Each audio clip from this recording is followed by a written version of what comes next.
कुर्बानी जी ईदम बाक़ी हिकु हफ़्तो बचियो आहे ऐं माल पिड़नि ते लखे सवें तइदाद में जेके कुर्बानी जा जानवर आहिनि ॿकर वड़ गाबा पहुता आहिनि ऐं जेके माल ख़रीदार आहिनि वापारी आहिनि उहे बि सौं जे तइदाद में हिते पहुतल आहिनि ऐं मालपड़ी जे जेके जानवर आहिनि उन्हनि जी ख़रीदारी उन्हनि खे सेवारे सींगारे जेके भाॻिया आहिनि या वापारी आहिनि उहे माल पिड़नि में हींअर तमामु घणे वॾे तइदाद में पहुची चुका आहिनि। ॻाल्हि ॿोल कंदासीं वापारियुनि सां त हिते जेको कुर्बानी जानवरनि जो अघु आहे या न आहे, जेके पेट्रोल जी क़ीमतूं वधियूं उन्हनि सां उन्हनि जी ख़रीदारी ऐं फ़रोख़्त ते कहिड़ो फ़र्क़ु पियो आहे ऐं अघु न हुजण सबबि जेके भाॻिया आहिनि जिन सॼो साल जेको आहे सो कुर्बानी जानवर पालिया हुआ उहो उन्हनि कहिड़े तकलीफ़ुनि खे मुंहुं ॾेई रहिया आहिनि। अगरि मुनासिबु रेट थो मिले त पोइ छा उहे ईद करे सघंदा? गाह जा पैसा बि कोन था निकिरनि, हिते लिखाई 500 थी वियो पिड़ी, ख़र्च महांगा थी विया आहिनि, का शइ न आहे पिड़ी जो को बि अघु न आहे, मोटाए था वञूं माल, ॿियो छा कयूं? हुजे रेट त असां माल खपायूं न।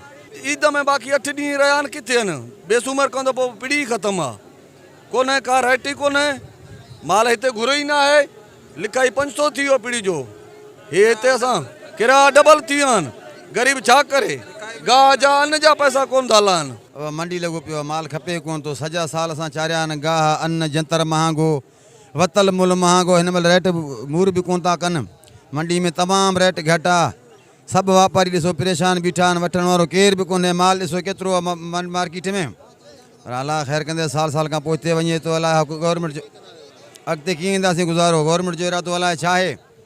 असां अपील आहे थोरो महिरबानी करे माल जो को रेट थिए, को चानस थिए, को गुज़ारो थी वञे, भई आहे मुश्किल। छेला मां जेके साल पूरो था थिया उन्हनि खे मां अलाए केतिरो ख़र्चु कयो आहे, जेके हाणे मां वापसि खणी ईंदुसि। हाणे मां पंहिंजे बचड़नि खे काथूं लटा वठी ॾियां या छा वठी ॾियां, छाजे करे त पेट्रोल एॾो महांगो थी वियो आहे। 3000 रुपया मां किरायो करे हिते कोरकी पीरी ते खणी आयुसि त बि उन्हनि जो को तदारक को वापारी हिते नथो अचे महांगाई जे करे। हाणे उहे मां वापसि खणी वञा, छा कयां? ख़ुदकशी करण जे करे इन्हनि हुकूमत असांखे ख़ुदकशी करण जहिड़ो छॾे ॾिनो आहे, जो असां माना कंहिं ॻाल्हि अॻिते न वञी था सघूं, न पोइते अची था सघूं। रोज़ जे बराबर महंगाई सफ़ा उरूज ते चढ़ी। पन माण्हू परेशान आहिनि, भाॻिया वीचारा परेशान, हर शइ महांगाई थी वियो आहे। हाणे अलाह खे सुवाल कयो त खपनि साईं, ॾाढो माल खे तातियो आहे, बहितर नमूने सां को बि रेट कोन्हे को, तेल चढ़ण जे बावजूदि का बि शइ अहिड़ी का कंदी थी वई, जेको 5 लख में ढोर खपंदो उहो खपे थो 1,80,000 में, 1.5 लख ते रेट था वञनि था पिया। सिर्फ़ु वजह इहा आहे यार, तेल जी वजह खां सभु कुझु थी वियो आहे, ऐं जिन्स में रेट कोन्हे को, का बि शइ कान्हे का, ऐं उन खां बाद में रुगो नुक़सान ई नुक़सानु आहे। सिंध ख़र्च वॾा थी विया आहिनि, सिंध हुकूमत जो को बि तावन कोन्हे को।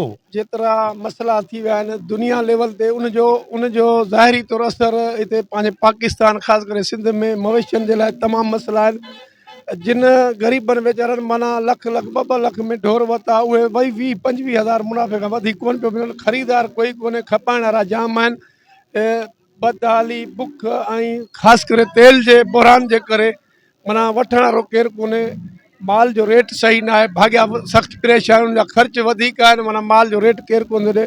उनजे लाइ मंदी हाल सिंध में पाकिस्तान जी त ख़बर न आहे, सिंध जूं जेके बि पीढ़ियूं आहिनि उते पर भाॻियो परेशान आहे। मार्केट तेज़ आहे, माण्हुनि वटि पैसो कोन्हे, जंहिंजे करे जेके बि ढोर जंहिं वटि बि आहे उहो परेशान आहे पंहिंजी जात त भई कीअं खपायूं असां। हाणे जेके वठण वारा उहे परेशान आहिनि, हुननि वटि पैसा कोन्हनि, इन जे करे हर माण्हू परेशान आहे। साईं रेट को बि न आहे, तेल जी महांगाई जे करे शहबाज शरीफ़ खे ऐं बिलावल साहब गुज़ारिश कयो आहे तेल खे लाइ, को बि माल में रेट न आहे, अन्न बि महांगो आहे, हर शइ महांगी आहे, रेट सफ़ा कोन्हे। असां गिलजी असांजी ॿेड़ी बुड़ी आहे, पर तेल खे घटि कनि। पाणी ड्रमियूं परे खां भरे था पीआरियूं, पर का बि वॾी हालत ख़राबु आहे। ईद वेझी आहे, कीअं ईद कंदासीं? माल जो को बि वेकिरो न आहे बाबा। हा, हिन साल जेको बि असां माल वरितो आहे उहो ओवरऑल सफ़ा ख़ासि मज़ो न थियो आहे, ऐं गवर्नमेंट जेको तेल महांगो थियो आहे उनजे करे सूरत हाल तमामु ख़राबु थी वई आहे। माल सफ़ा जेको आहे महांगो थो मिले पियो, ऐं उन में अलावा पिड़ी में जेकी लिखाई वग़ैरह थिए थी पई उहा बि घणी आहे सफ़ा। असां जेको माल वठूं था सफ़ा महांगो मिले थो पियो असांखे। असल में हिते आया पिड़ी में बिल्कुलु माल जो रेट न आहे, अन्न केतिरो महांगो आहे, तेल केतिरो महांगो आहे, ख़र्चा केतिरा में, डेली किलो अन्न खाईंदो आहे त अञा 100 रुपया किलो अन्न, 3000 रुपया ढोल जो, फिर महीने जो ख़र्चु, महीने में 3000 रुपया हिकिड़े बकर जो ख़र्चु आहे, ख़ाली नंढे बकर जो। उहो साल पाल पोइ बि साल खां पोइ 40,000 थो करे, पोइ फ़ाइदो कहिड़ो शइ रखण जो।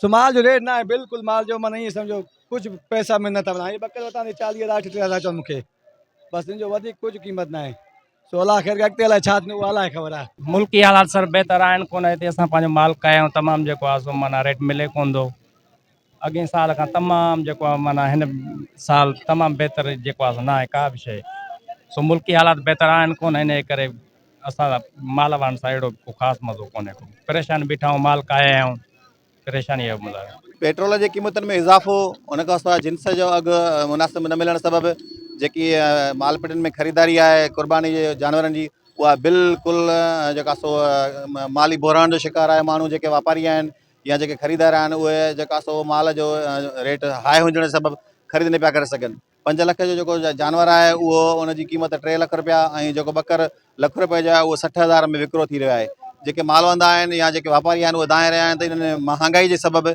जेकी जेको इनखे तकलीफ़ खे मुंहुं ॾेई रहिया आहिनि उनजो को बि अज़ालो न पियो करे हुकूमत सिर्फ़ु पेट्रोल जी क़ीमतनि ते कंट्रोल करे आहे त शायदि हिन क़ुर्बानी ईद ते जेको माल जो विकिरो हुयो या जेके वापारी हुया या जेके भाॻिया हुया उहे हीअ ईद सुठे नमूने करे सघंदा कैमरामैन अली दर्शर सां गॾु सागर अमीर दर्शर टाइम न्यूज़ अकरी चौधगी।